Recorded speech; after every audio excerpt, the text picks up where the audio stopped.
अस्तु शुरू करते हैं। सभी वैष्णव के चरणों में नमस्कार। ओम अज्ञानतिमिरान्धस्य ज्ञानाञ्जनशलाकया चक्षुरुन्मीलितं येन तस्मै श्रीगुरवे नमः। श्रीचैतन्यमनोभीष्टं स्थापितं येन भूतले स्वयं रूपः कदा मह्यं ददाति स्वपदान्तिकं। वाञ्छाकल्पतरुभ्यश्च कृपासिन्धुभ्य एव च पतितानां पावनेभ्यो वैष्णवेभ्यो नमो नमः। श्री कृष्ण चैतन्य प्रभु नित्यानंद श्री अद्वैत गदाधर श्रीवासादि गौर भक्तवृंद हरे कृष्णा कृष्ण कृष्णा हरे हरे हरे राम राम राम हरे हरे। सभी वैष्णव का स्वागत है आज की महाभारत कथा में। और आज हम पढ़ेंगे किस प्रकार से देवी द्रौपदी के साथ पांचों पांडवों का विवाह होता है। बहुत ही एक अद्भुत प्रसंग है ये। देरी न करते हुए आगे बढ़ते हुए सप्तनवत्यधिक शतमोध्याय 197वां अध्याय। द्रुपद बोले, ब्रह्मर्षि, आपके इस वचन को न सुनने के कारण ही पहले मैंने वैसा करने यानी कि कृष्णा को एक ही योग्य पति से ब्याहने का प्रयत्न किया था, परंतु विधाता ने जो रच रखा है उसे टाल देना असंभव है। अतः उसी पूर्व निश्चित विधान का पालन करना उचित है। तो पिछली बार हमने चर्चा की थी, हमने यानी कि द्रुपद ने, पांचों पांडवों ने, व्यास जी ने और माता कुंती ने कि किस प्रकार से द्रौपदी इनका 5 पुरुषों के साथ यानी कि 5 पांडवों के साथ विवाह कैसे धर्मसंगत है। तो हमने यह भी सुना कि कैसे महाराज युधिष्ठिर अपना तर्क प्रस्तुत करते हैं कि पुराणों में इस प्रकार से देखा गया है। लेकिन फिर भी महाराज द्रुपद एक पिता होने के कारण इसमें सहमत नहीं हो पाते हैं। यद्यपि वे इसको स्वीकार करते हैं कि ये पुराण वचन है, लेकिन उन्होंने व्यवहार में कभी इसको नहीं देखा था, इसलिए स्वाभाविक उनकी चिंता थी। और जब व्यासदेव जी स्वयं आके उनको यह रहस्य प्रकट करते कि ऐसे कुछ अपवाद इतिहास में देखे गए हैं और द्रौपदी उन अपवादों में से ही एक अपवाद है, तब वे इसके लिए राजी हो जाते हैं। आगे, भाग्य में जो लिख दिया है उसे कोई भी बदल नहीं सकता। अपने प्रयत्न से यहाँ कुछ नहीं हो सकता। एक वर की प्राप्ति के लिए जो साधन या तप किया गया, वही 5 पतियों की प्राप्ति का कारण बन गया। अतः दैव के द्वारा पूर्व निश्चित विधान का ही पालन करना उचित है। ऐसा क्यों कह रहे हैं महाराज द्रुपद? क्योंकि द्रौपदी देवी अपने पूर्व जन्म में तपस्या करती है और उनमें कामना करती है भगवान शिव जी से कि उन्हें पति प्राप्त हो। लेकिन उत्सुकता के कारण वे 5 बार इस वाक्य को दोहराती है, जिससे भगवान शिव के द्वारा उन्हें 5 पति प्राप्त होने का वरदान प्राप्त होता है। और इसके भी पूर्व जाएँगे तो एक विलक्षण कथा हमने सुनी कि किस प्रकार से देवराज इंद्र थे, वे किसी कमल को देखते हैं और उस कमल को के स्रोत को ढूँढने के लिए वे नदी के स्रोत की ओर आगे बढ़ते हैं, मूल स्रोत की ओर आगे बढ़ते हैं। और वहाँ पर उन्हें एक स्त्री दिखती है, उनसे वे जिज्ञासा करते हैं कि आप वे क्यों क्रंदन कर रही हैं?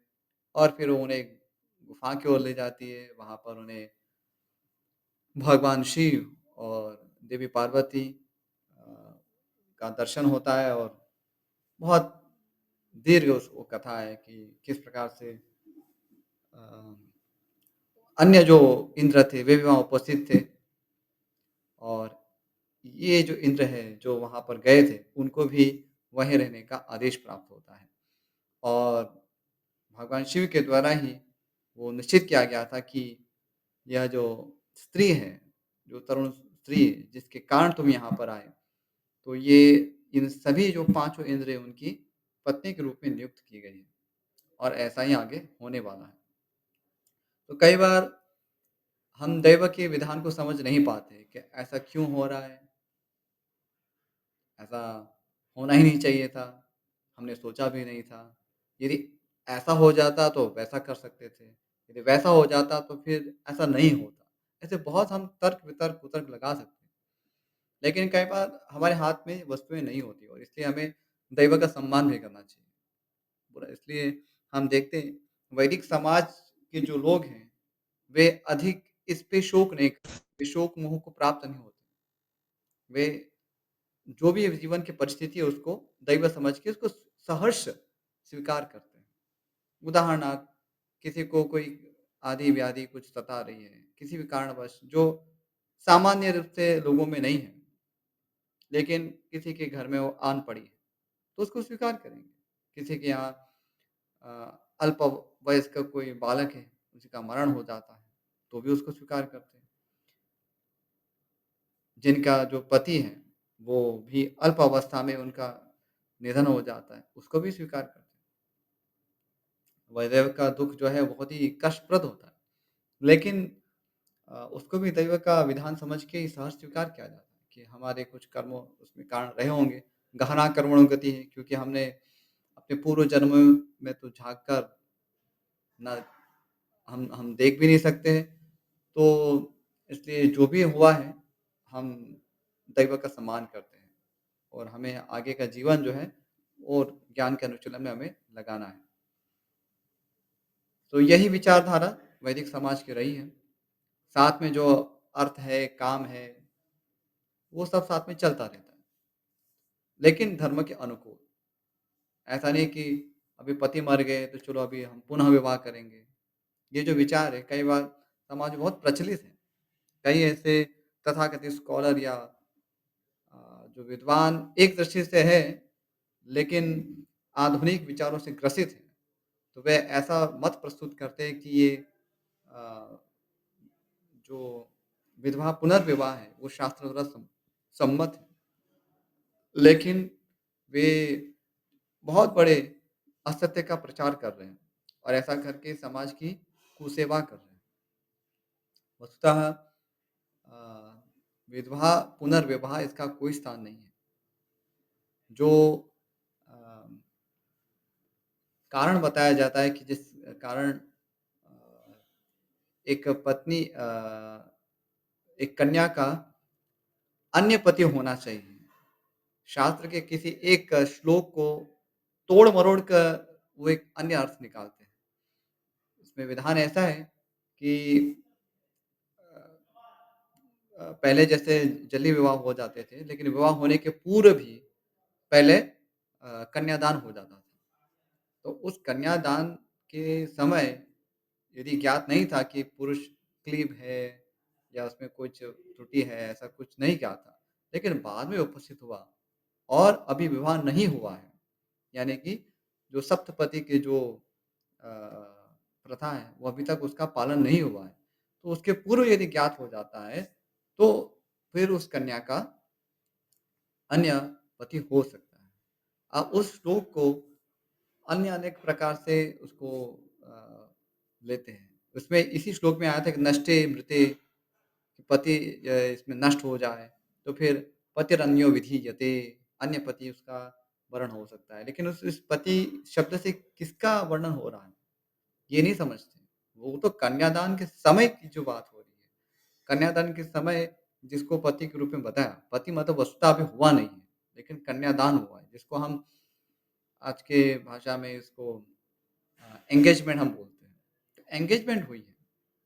अभी तक सप्तपदी वो नहीं हुआ है। फेरे नहीं अभी तक नहीं हुए। जब तक फेरे नहीं हुए तब तक वो विवाह नहीं माना जाता। एक बार फेरे हो गए अग्नि के समक्ष, तो फिर वो विवाह नित्य हो गया ऐसा ही माना जाता है।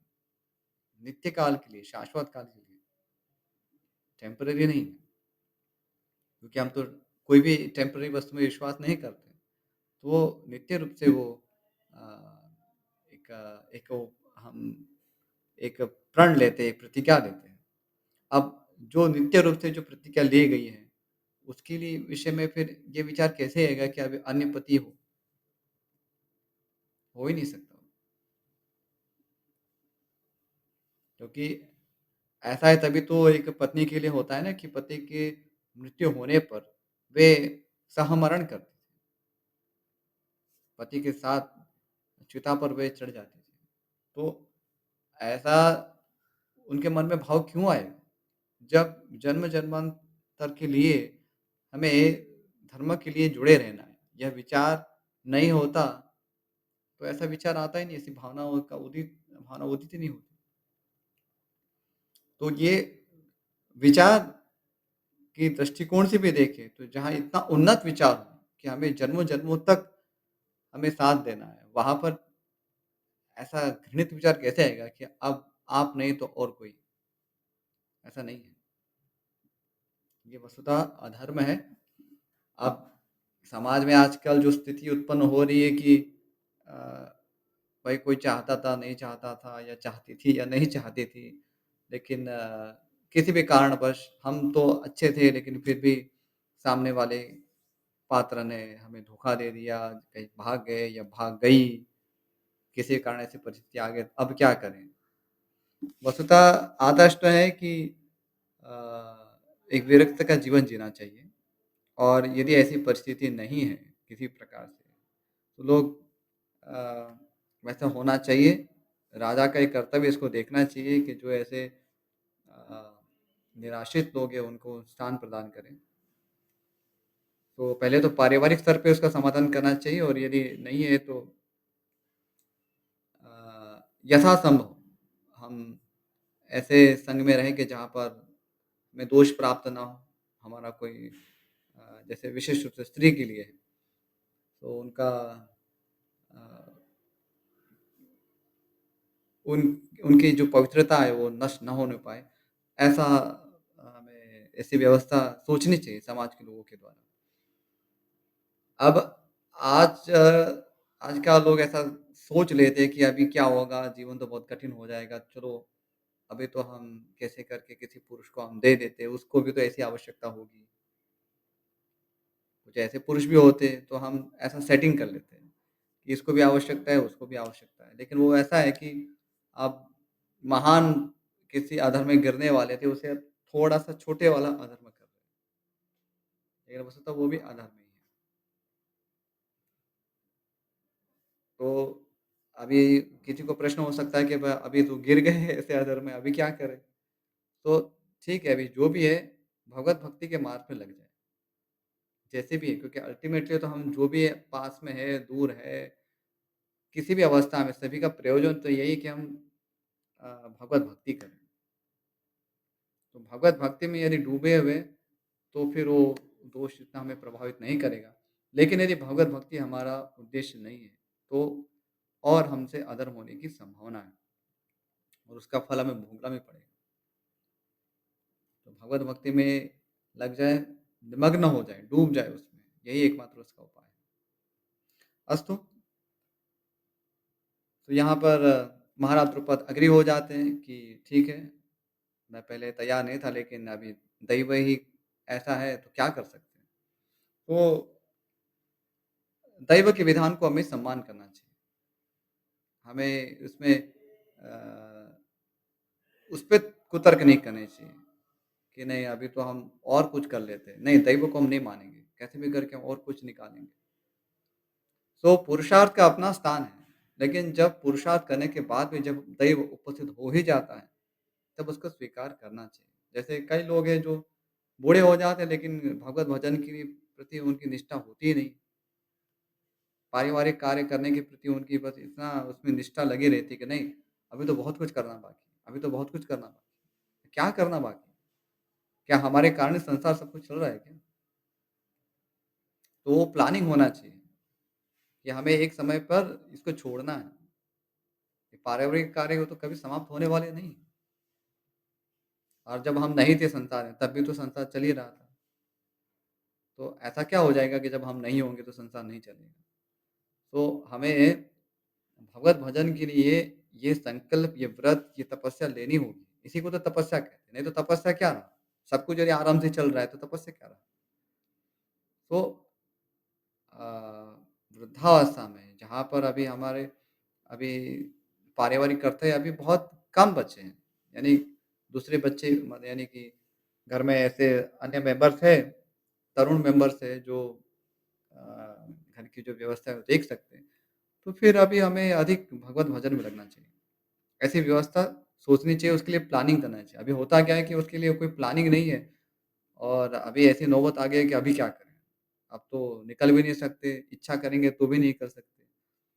तो ऐसी दुरवस्था हो जाती है, तो उसमें फिर जितना संभव है हमारे लिए भगवत भजन में लगे रहना, उतना हमें प्रयास करना चाहिए। 24 घंटा जो है हमें भगवत भजन ही करना है। वस्तुतः गृहस्थ होते हुए भी हमें यही सोचना चाहिए कि भगवत भजन करने के लिए ही तो ये गृहस्थ आश्रम है। सारे आश्रम इसी के लिए हैं। उसके लिए केवल एक फैसिलिटी उत्पन्न करनी है, भजन के लिए फैसिलिटी उत्पन्न करनी है, अन्य कोई प्रयोजन नहीं है। ये ना समझे कि ठीक है, हमें तो अभी तो कुछ भोग करना है, तो अभी उसके लिए हमें कुछ अलग-अलग वस्तुएँ इकट्ठा करनी है, तो ये पहला पहले कर लेते हैं। वस्तुतः वो सारी चीज़ें सेकेंडरी होनी चाहिए। हमें सुख के लिए तो ये सब हम कर रहे हैं ना, तो भगवत भजन करेंगे तो उसे सब सुख मिलेगा। और यदि इसके साथ यदि थोड़ा कुछ हमें इच्छा है भी, जो हम अपने बुद्धि के द्वारा समझ तो चुके हैं, लेकिन उस पे कार्य नहीं कर सकते हैं। हठ होता है ना कि एक अनर्थों का एक प्रभाव होता है कि हम उस पे कार्य नहीं कर पाते, हमें तो ये वस्तु चाहिए ही चाहिए, हमें तो इतना बड़ा घर होना ही होना, विवाह में तो हमें इतना खर्चा करना ही चाहते हैं, कैसे भी करके, नहीं रहा जाता, क्या करें? तो फिर उसको प्रायोरिटी में पीछे रखें, ऐसा नहीं कि उसी को मुख्य प्रायोरिटी बनाएँ, बस पूरा वो एक अनर्थ है। अब उसका समाधान है कि धर्म के अनुसार जितना आप कर सकते हो वो करें, अधर्म करके कुछ ना करें। लेकिन भगवत भजन सबसे हमारी प्राथमिकता होनी चाहिए। यदि ऐसा नहीं है तो फिर वो एक पशु जीवन नहीं है, कुछ विशेष नहीं है उसमें। अस्तु, आगे पूर्व जन्म में कृष्णा ने अनेक बार भगवान शंकर से कहा, प्रभो मुझे पति दे। जैसा उसने कहा, वैसा ये बार उन्होंने भी उसे दे दिया। अतः इसमें कौन-सा उत्तम रहस्य छिपा है, उसे वे भगवान ही जानते हैं। तो यहाँ महाराज द्रौपदी ये नहीं कह रहे कि यार क्या था? व्यास जी थोड़ा बताएँ ना, कैसा द्रौपदी के द्वारा क्या हुआ था, जिसके कारण उसके साथ ऐसा हुआ, तो उसमें मैं कुछ कर सकूँ, ऐसा नहीं। तो यहाँ पर वो सरेंडर होते हैं कि भगवान शिव जी ने क्या समझ के उनको इस प्रकार से 5 पति होने का वर दिया, वो तो वही समझ सकते हैं। तो मेरे लिए तो ये समझना संभव नहीं है और वस्तुतः ये ज्ञान का लक्षण है। हर चीज़ पे हमें ऐसे हठ करके नहीं बैठना चाहिए, क्योंकि हम सृष्टि के विषय में जानते कितना है? कर्म के चक्र के विषय में हमारा क्या ज्ञान है? गहना कर्मणो गति भगवद गीता में भगवान श्री कृष्ण स्पष्ट रूप से बोल दिए, गहना कर्मणो गति ही, कर्म की गति गहन है। बड़े-बड़े देवता तक नहीं समझ सकते, तो हम जैसे क्षुद्र जीव हैं, वो कैसे समझ सकते हैं? इसका अर्थ ये भी नहीं कि हम को निठल्ले हो जाएँ, कुछ भी ना करें। धर्म के अनुसार हमें पुरुषार्थ करना है, लेकिन जहाँ पर पुरुषार्थ विफल होता है, दैव के कारण, वहाँ दैव को नमन करके आगे बढ़ना चाहिए। आगे, यदि साक्षात शंकर ने ऐसा विधान किया है, तो यह धर्म हो या अधर्म, इसमें मेरा कोई अपराध नहीं है। तो महाराज द्रुपद जो चिंतित थे, हम देख सकते हैं उनकी वास्तविक चिंता यहाँ पर है कि वे अपराध से डर रहे थे कि कहीं मैं अपनी कन्या को 5 पुरुषों को मैं अर्पित करूँगा, तो उससे अधर्म तो नहीं होगा। ये 5 पांडव निस्संदेह धर्मपरायण हैं, उनमें कोई दोष नहीं है। लेकिन क्या ये धर्म संगत भी होगा? तो उन उसका यहाँ पर निवारण हो रहा है कि भगवान शिव जी ने क्योंकि ये विधान किया है, तो वो अब जो भी हो, उपयुक्त ही होगा वो। चाहे धर्म की श्रेणी में हो या अधर्म की श्रेणी में हो। तो वस्तुतः धर्म-अधर्म से भी परे है दैव का विधान। ये एक नया रिवलेशन है हमारे लिए कि हम धर्म और अधर्म से भी ऊपर सोचें। धर्म और अधर्म से ऊपर सोचना अर्थात जो दैव ने दिया है उसको स्वीकार करें। धर्म का पालन करते हुए भी कुछ ऐसा हुआ कि हमें धर्म का फल उस समय नहीं प्राप्त हुआ।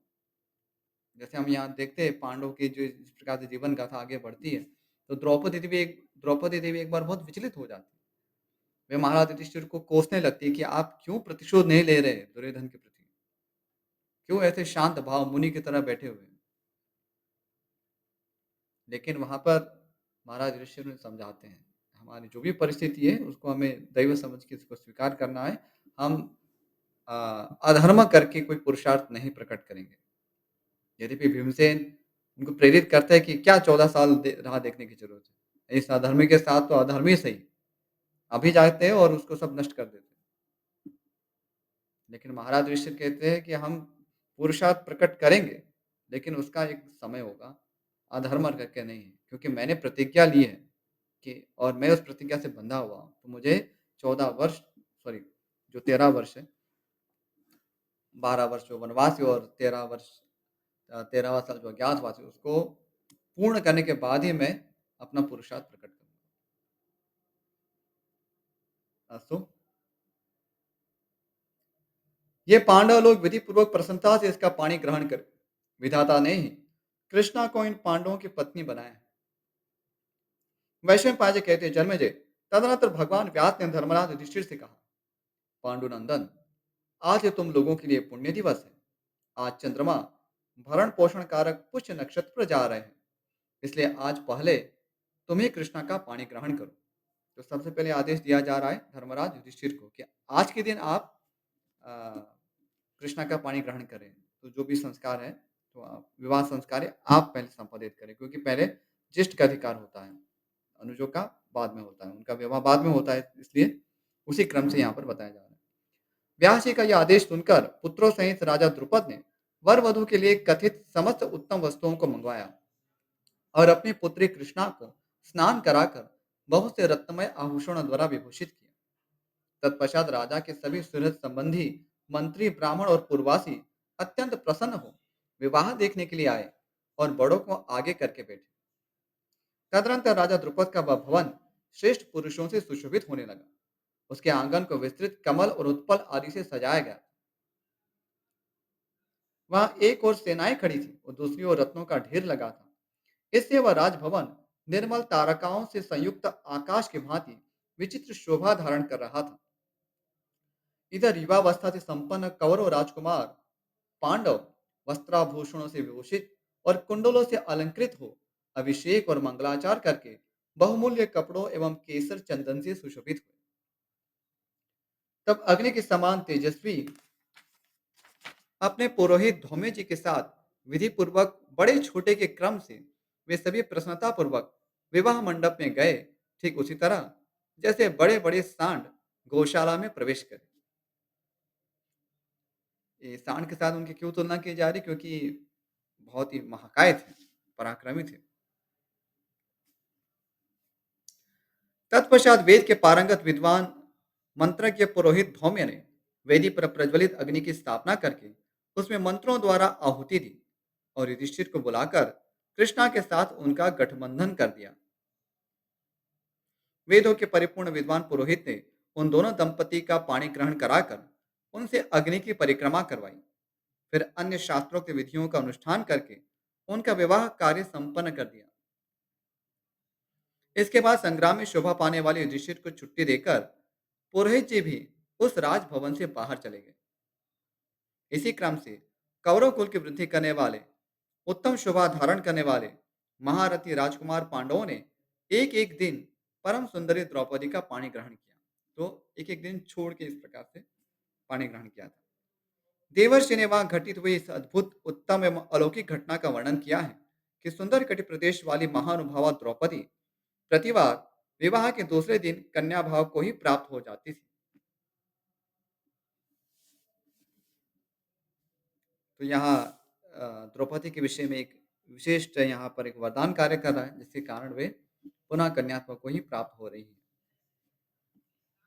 यानी जो धर्म के अनुसार जो कन्या भाव होना चाहिए, इसकी बात हो। क्योंकि जो पूर्व ही विवाहिता है, तो वो उनका जो एक जिनको उनको कन्या नहीं कहा जाता, है ना? तो यहाँ पर धर्म संगत सब कुछ हो रहा था और विशेष द्रौपदी को यह वरदान था ऋषियों के कारण। उसके कारण वे पुनः उस कन्यात्व जो है या कन्यापन जो है उसको वो प्राप्त कर रही थी। विवाह कार्य संपन्न हो जाने पर द्रुपद ने महारथी पांडवों को दहेज में बहुत सा धन और नाना प्रकार की उत्तम वस्तुएं समर्पित की। सुंदर सुवर्ण के मालाओं और सुवर्ण जटित जुओं से सुशोभित 100 रथ प्रदान किए, जिनमें चार चार घोड़े जुते हुए थे। यहाँ पर हम देखते हैं एक दहेज की एक यहाँ पर प्रथा भी हमें देख रहे हैं। तो ये एक स्वाभाविक रूप से पिता के लिए एक कर्तव्य भी बनता है चूँकि वैदिक समाज में जो पुत्रियाँ हैं, वे बहुत ही अल्पकाल में ही अपने पति के घर चली जाती थीं और पिता के धन में उनका अधिकार नहीं होता था। तो इस कारण भी एक अ, ये औचित्यपूर्ण है कि पिता एक भावना के कारण अपनी पुत्री को वो धन प्रदान करें क्योंकि उसके बाद तो उनका उसका उस पुत्री का अधिकार नहीं होने वाला है। तो जो भी उसके जीवन के लिए अभी ज़रूरी है, तो वो धन वो इसी समय उसको दे रहे हैं।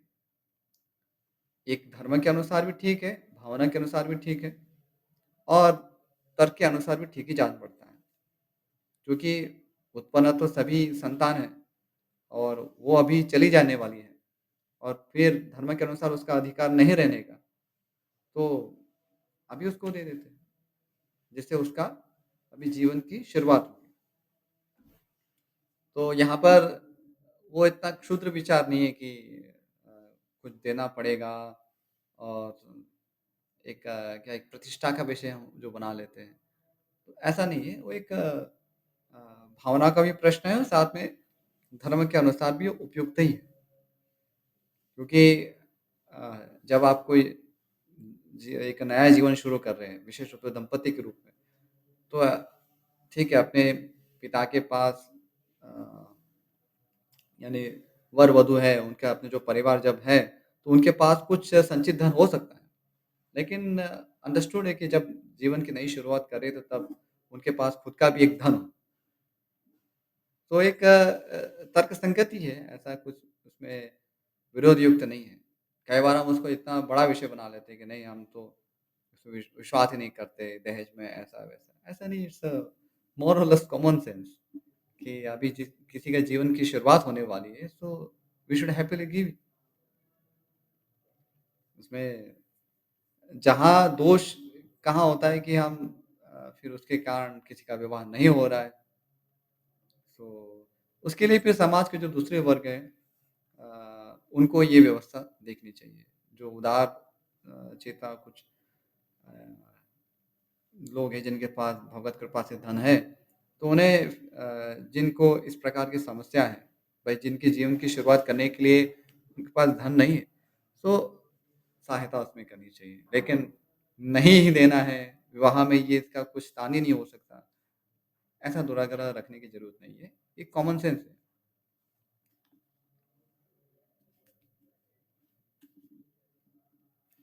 अस्तु, आगे। पद्मादि उत्तम लक्षणों से युक्त 100 हाथी तथा पर्वतों के समान ऊंचे और सुनहरे हौदों से सुशोभित 100 हाथी और साथ ही बहुमूल्य श्रृंगार सामग्री, वस्त्राभूषण एवं हार धारण करने वाली 100 नवयौवना दासियां भी भेंट की।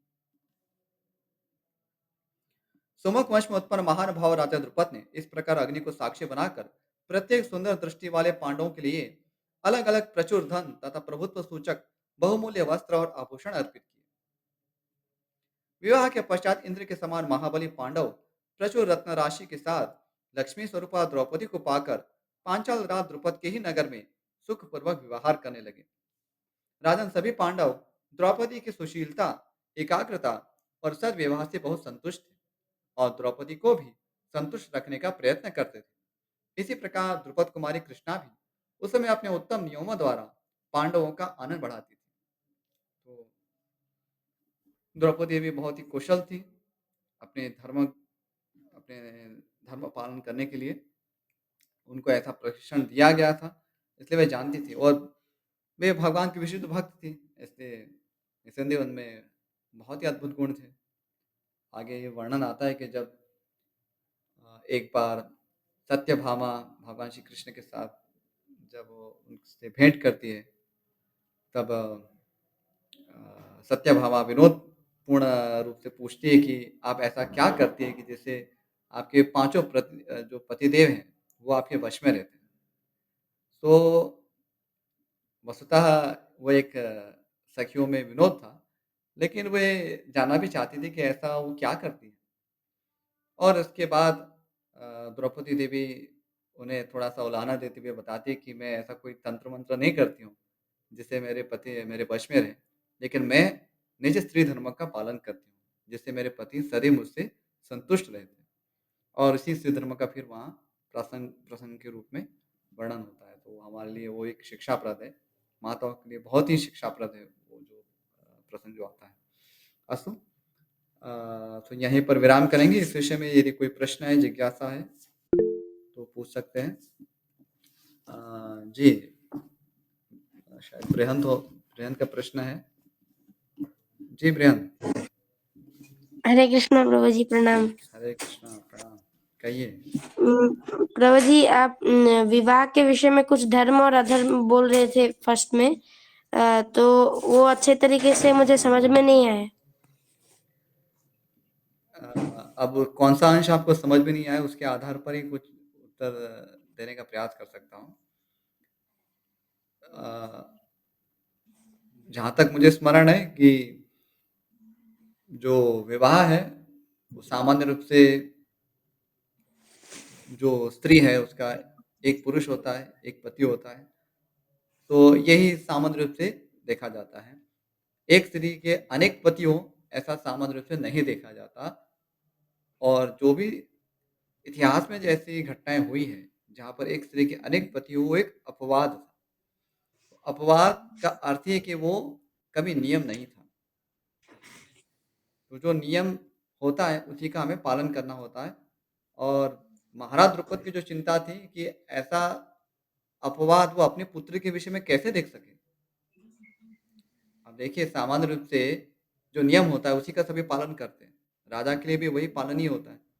तो वे भी एक राजा के रूप में सोच रहे, एक पिता के रूप में सोच रहे कि मैं धर्म के अनुसार तो मुझे अपनी पुत्री का किसी एक पुरुष के साथ विवाह करना चाहिए। अब इतिहास में जैसे महाराज युधिष्ठिर वर्णन किए कि अनेक पुरुषों के साथ भी एक स्त्री का विवाह हुआ है। तो महाराज द्रुपद तो ये समझ सकते थे कि हाँ, ऐसा इतिहास में हुआ होगा, अपवाद तो देखे जाते हैं। लेकिन प्रश्न वहाँ उपस्थित होता है कि क्या मेरी पुत्री इसमें अपवाद है? कहीं ऐसा नहीं हो कि मैं उस इतिहास की कुछ घटनाओं को लेकर मेरी पुत्री का विवाह 5 पुरुषों के साथ कर कर अधर्म का भागी हूँ। क्योंकि कन्यादान करना वो भी बहुत बड़ा पुण्य का कार्य है, धर्म का कार्य है। और यहाँ पर तो स्वयं एक महाराज द्रुपद एक राजा हैं, तो उनसे आदर्श की अपेक्षा की जाती है। इसलिए वे अधर्म से डर रहे थे कि कहीं द्रौपदी उन अपवादों में से एक अपवाद है ही भी या नहीं? यदि अपवाद है स्पष्ट रूप से, तब तो ठीक है। लेकिन यदि अपवाद नहीं है, तो ऐसा करना अधर्म होगा। तो ये हमें समझना है। जैसे कभी भी हम अपवाद जब सुनते हैं शास्त्रों में, तो बहुत हमें रोमांच नहीं आना चाहिए, ओवर एक्साइटेड नहीं होना चाहिए। अच्छा ठीक है, तो फिर हम भी ऐसे अपवाद है उसमें। तो महाराज द्रुपद तो उससे ऐसे लालायित नहीं हो रहे थे और ना तो द्रौपदी इस प्रकार से लालायित हो रही थी। तो यहाँ पर चर्चा हो रही है और स्वयं व्यासदेव आकर उनको बता रहे हैं कि आपके पूर्व जीवन में ये सब हो चुका है और आपको दैव विधान के अनुसार 5 पांडव प्राप्त हुए हैं। इसमें आपको कोई अधर्म का विचार नहीं करना चाहिए। तब जाके महाराज द्रुपद भी शांत होते और अन्य सभी जो परिजन होते हैं महाराज द्रुपद के, वे भी इससे संतुष्ट होते हैं। तो इसलिए जो अपवाद है उसको जब तक वो सिद्ध नहीं होता, अपवाद किसी इंडिविजुअल केस में, तब तक उसको ग्रहण नहीं करना चाहिए इतनी आसानी से। सदैव हमें जो धर्म के जो नियम हैं, जो सभी प्रजा के लिए बताए गए हैं, इदम इत्थम, इसको इस प्रकार से होना चाहिए, उसी में हमारी निष्ठा होनी चाहिए। समस्या क्या हो रही है आजकल कि हर व्यक्ति अपने आप को अपवाद मानता है। हर वस्तु के लिए अपने आप को अपवाद मानता है। हर व्यक्ति और फिर हर वस्तु के लिए अपने आप को अपवाद समझता है। साधना के संदर्भ में भी ऐसा, हम तो अपवाद हैं, हम तो नहीं करेंगे तो भी चलेगा, क्या आवश्यकता है? इतनी आरती करने की क्या ज़रूरत है? इतने जप करने की क्या आवश्यकता है? अरे ठीक है, इसके बिना में तो एक बार लेने से भी तो चलता है। ऐसे अपवाद बनाते रहे अपने आप को। अब किसी जीव का पुराणों में ऐसे वर्णन हुआ होगा कि किसी जीव का एक बार हरि नाम लेने से उसका उद्धार हो गया है। तो हम उस पे आशा लगाए बैठे, ठीक है, हमारा भी कुछ तो ऐसा हो सकता है। है ना? तो ऐसे एग्ज़ाम्पल मैं दे रहा हूँ कि इसलिए अपवादों को दूर ही रखें। हमको जो कहा गया है आचार्य के द्वारा, और जो सदाचार परंपरा में जिसको सभी ने पालन किया है, वही हमारे लिए धर्म है। अपवाद वाला हमें धर्म ना पकड़े। अस्तु। और प्रभु जी और एक प्रश्न था, जो द्रौपदी और धृष्टद्युम्न का जो जन्म हुआ था, क्या वो मतलब एक छोटे बच्चे के रूप में उनका जन्म हुआ था कि वो वैसे बड़े होके ही उनका जन्म हुआ था? जैसे वर्णन यहाँ पे आया है, तो वे छोटे तो नहीं थे, बड़े ही थे।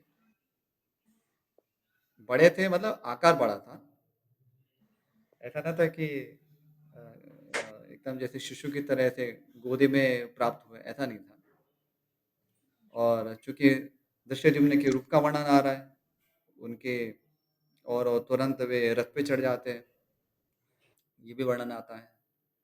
कवच का वर्णन आता है, तो निस्संदेह वो एक शिशु के रूप में तो नहीं थे। पर इसका अर्थ ये भी नहीं है कि वो इतने वयस्क थे, बहुत एज हो चुकी थी, ऐसा भी नहीं था। तो एकदम तरुण अवस्था यानी कि जैसे होता है ना, जैसे षोडश कुमारी अवस्था होती है, 16 साल में जैसे अवस्था होती है, इस प्रकार का समझ सकते हैं। ठीक है? ठीक है प्रभु जी, हरे कृष्ण, धन्यवाद। हरे कृष्ण। यही समापन करते हैं। वाञ्छाकल्पतरुभ्यश्च कृपा सिन्धुभ्यः एव च पतितानां पावनेभ्यो वैष्णवेभ्यो नमो नमः। श्रीमद् महाभारत ग्रंथ की जय, महर्षि वेद व्यास की जय, श्रीमान गणपति देव की जय, श्रील प्रभुपाद की जय। हरे कृष्ण। सभी भक्तों का बहुत बहुत आभार महाभारत कथा में जुड़े रहने के लिए। हरे कृष्ण। Thank you. हरे कृष्ण।